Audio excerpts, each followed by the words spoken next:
Guys, welcome back to Wanderlusting Lawyer. My last video I talked about 3 different itineraries you could use if you only had 2 weeks to walk the Camino de Santiago, and that included, travel from North America, not being able to leave until Saturday, needing to be back 2 Sundays after. And I had some really good feedback on that. I really appreciate it. Along with some questions, one person had asked if I could recommend any routes along the Portuguese way.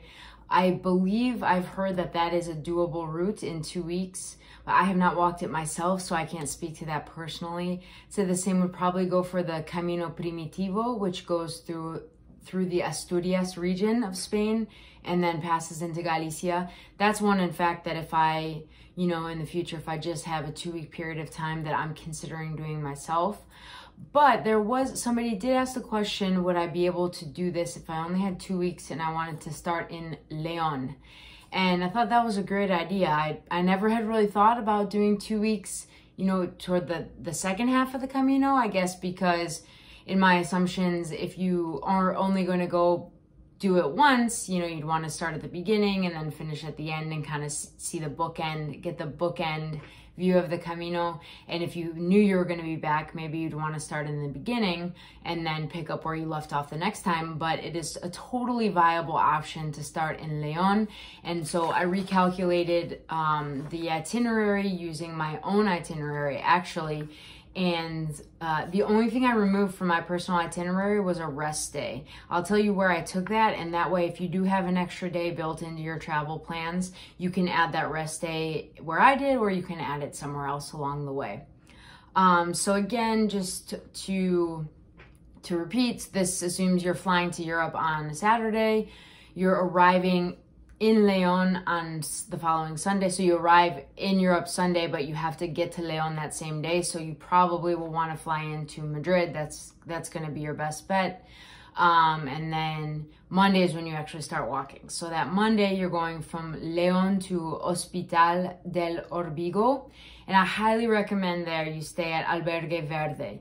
I talk about that albergue in my top hidden gems along the Camino video. They have an amazing donation-only vegan dinner, free yoga class, tons of amenities. When I was there, they were building like a yurt space. They have hammocks. It's just a cool vibe. But I've also heard really good things about the municipal albergue there too, so it kind of sounds like you can't go wrong. Then Tuesday, you are going to walk from Hospital del Orbigo to Astorga.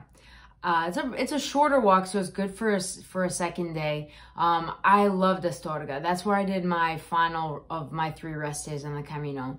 There's some really wonderful Gaudi architecture there. There's a nice cathedral. There's a chocolate museum. So if you have that extra day, you may want to spend it in Astorga. Then from there on, you'll continue from Astorga to Foncebadon. There's a pretty decent uphill into Foncebadon. And then on Thursday, you'll head from Foncebadon to Ponferrada. And that's when you'll come to the Cruz de Ferro or Cruz del Hierro, where you can leave the rock if you've brought one from home or if you've picked one along the way, along with any prayers or wishes or thoughts that you have that you want to leave there too. It's a pretty impactful moment.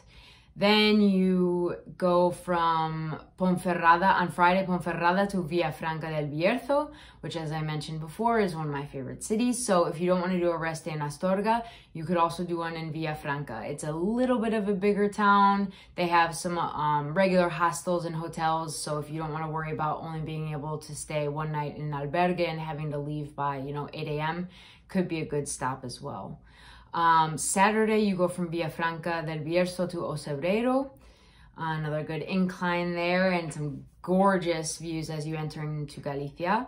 Sunday, you go from Ocebreiro to Samos. This is my recommendation. Now, watch my Galicia itinerary video. I talked to you about like the Brierley stages, the stages that most pilgrims do and that I thought I might do.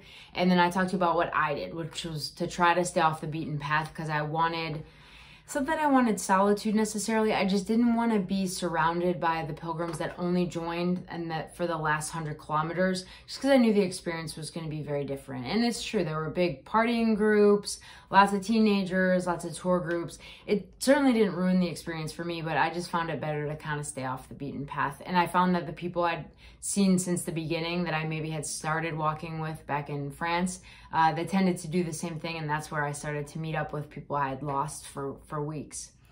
So then that was Sunday. So Monday you go from Samos to Mercadoiro. Tuesday you go from Mercadoiro to San Xulian do Camino.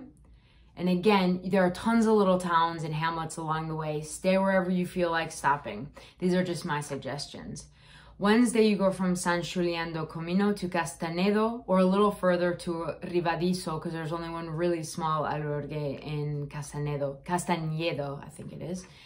Thursday, you go from Castanyedo to Santa Irene, or other options, but this is the last day before you walk into Santiago, so decide if you want a longer walking day for your last day to savor it more, or a shorter one to get to Santiago earlier.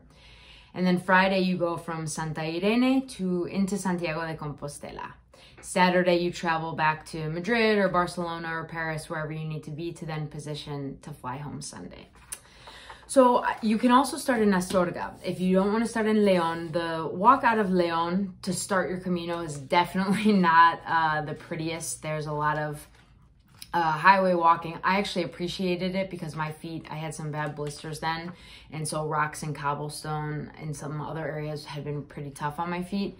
But you can definitely start in Astorga, and that allows you to take your time and travel much more slowly through the Galicia region, to either take a couple rest days or really only walk maybe 10 or 15 kilometers a day and really savor that last bit. So as always, let me know if you have any questions. And then guys, I have a thought as I approach 100 or 1,000 subscribers. I was thinking maybe when I hit 1,000, I could do like a live 20-30 minute question and answer session with you guys. If that's something you think you'd be interested in, please drop a comment below so that I can plan ahead for that. And as always, let me know if you have any new video ideas, and muy buen camino.